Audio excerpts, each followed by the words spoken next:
কিন্তু চক্ষু যখন বন্ধ হয়ে যাবে হঠাৎ দেখবা গায়ের গেঞ্জিটা পর্যন্ত নিজের আপনজনেরা বেলেট দিয়া কাইটা রেখে দিবে।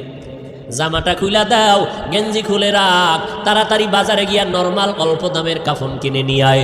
কবর খনন কর, বাঁশ বাগানে বাঁশ খনন, বাঁশ কাট, কলা পাতা রেডি কর, গরম পানি রেডি কর, লাশটা ঘর থেকে তাড়াতাড়ি নামা। কয় বাইরে বৃষ্টি, কয় বৃষ্টি হোক, পলিথিন কাগজ দিয়ে পেঁচাইয়া বাইরে রাখ। এখন আর মরা লাশ ঘরে রাখা যাবে না। কে কয়? বাইরের মানুষ। নিজের আপনজনে রাখা, নামা ঘর থেকে লাশ নামাও। বৃষ্টি বাইরে, কয় বৃষ্টি টিষ্টি বুঝি না, ওগলা পাতা আর পলিথিন দিয়ে পেঁচাইয়া রাখো। ইমাম সাহেবের খবর দাও জানাজার জন্য। বৃষ্টি এখন কি করি, 2 দিন বৃষ্টি চলে, একটু রাইখা দেই ঘরের মধ্যে, পাহারা দাও। কয় না, যেভাবেই হোক পলিথিন উপরে দিয়া কবর খনন কর, ভেতরে কোনো রকম রাখতে পারলেই হয়, দোয়া দায়ী লাগবে না, চাপা মাটি দিয়া চইলা আয়। এখন আর এই মরা লাশের পাহারা দিতে পারবো না। শুধু তাই না, করোনায় দেখাইয়া গেল, কয়েক মাস আগে তোমরা তো ফেসবুক শরীফের ভেতরে দেখেছো